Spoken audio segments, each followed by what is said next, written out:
కాగజ్ నగర్ పట్టణంలోని సామాజిక ఆసుపత్రిని తెలంగాణ వైద్య విధాన పరిషత్ కమిషనర్ డాక్టర్ అజయ్ కుమార్ సందర్శించడం జరిగింది.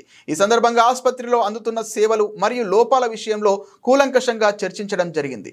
అనంతరం త్రిశూల్ పహాడ్ వద్ద ఉన్న గెస్ట్ హౌస్ ప్రాంతాన్ని పరిశీలించి నూతనంగా మంజూరైన 100 పడకల ఆసుపత్రిని గెస్ట్ హౌస్ కూల్చివేసి నూతన ఆసుపత్రి భవనాన్ని ప్రధాన రహదారి వద్ద నిర్మిస్తే పట్టణ వాసులకు మెరుగైన సౌకర్యాలు అందించవచ్చని, అలాగే క్షతగాత్రుల కోసం ట్రామా కేర్ సెంటర్ సేవలు అందించవచ్చని, ప్రధాన రహదారి పక్కనే ఈ స్థలం సౌలభ్యంగా ఉంటుందని టీవీవీపీ కమిషనర్ తెలియజేయడం జరిగింది. ఈ కార్యక్రమంలో సామాజిక ఆసుపత్రి superintendent doctor Chennakesavarao, DMHO doctor Sitaram, వైద్యులు doctor Harshavardhan, doctor Harika, doctor Vijay Kumar, nursing సిబ్బంది తదితరులు పాల్గొన్నారు. కమిషనర్ డాక్టర్ అజయ్ కుమార్ గారు వారి బృందం ఇవాళ కాగజ్నగర్లోని సామాజిక ఆసుపత్రిని తనిఖీ చేయడం జరిగింది.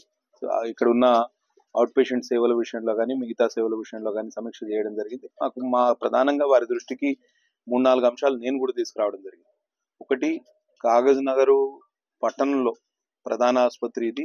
ఇవాళ 30 పడకల ఆసుపత్రి ఇవాళ 100 పడకల ఆసుపత్రిగా అభివృద్ధి చెందడానికి అవకాశం ఉంది. ఇప్పటికే ప్రభుత్వం 100 పడకల ఆసుపత్రి మంజూరు చేయడం జరిగింది. త్వరలో నిర్మాణం కూడా టెండర్లు కూడా పూర్తయినాయి.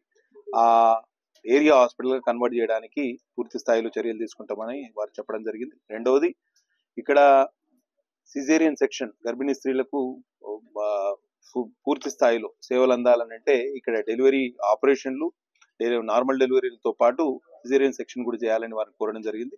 కొంత గైనకాలజిస్టు లేకపోతే లేడీ స్పెషలిస్ట్ సమస్య ఉంది. దాన్ని కూడా వారి దృష్టికి తీసుకురావడం జరిగింది. తప్పకుండా దాన్ని కూడా పరిష్కరిస్తామని వారు హామీ ఇవ్వడం జరిగింది. మూడవది, పోస్ట్ మార్టంలు ఇవాళ ఈ సిర్పూర్ నియోజకవర్గంలో గతంలో సిర్పూర్లోని సామాజిక ఆసుపత్రులు జరిగేవి. ఇవాళ కాగజ్నగర్ సామాజిక ఆసుపత్రులు కూడా జరుగుతున్నాయి. అది ఒక రకంగా ఈ 4 మండలాల ప్రజలకి చాలా వరకు సాంత్వన చేకూర్చినట్టే.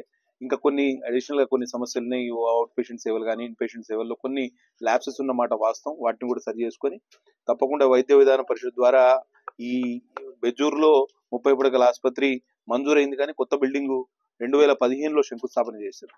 అప్పటి మంత్రి గారు జోగురామన్న గారు శంకుస్థాపన చేశారు. కానీ శిలాఫలకానికే పరిమితమైంది. ఇప్పటికీ ఆసుపత్రి మొదలు కాలేదు. ఉన్న ఆసుపత్రి భవనం పూర్తిగా శిథిలం అయిపోయింది. వారి దృష్టికి తీసుకురావడం జరిగింది. ఒక నూతన ఆసుపత్రి నిర్మాణం కోసం నిధులు ఇవ్వమని వారిని అడగడం జరిగింది. తప్పకుండా ఆ విషయంలో అట్లనే వాంకిడి, ఏదైతే ఆసుపత్రి నియోజకవర్గంలో వాంకిడి ఉందో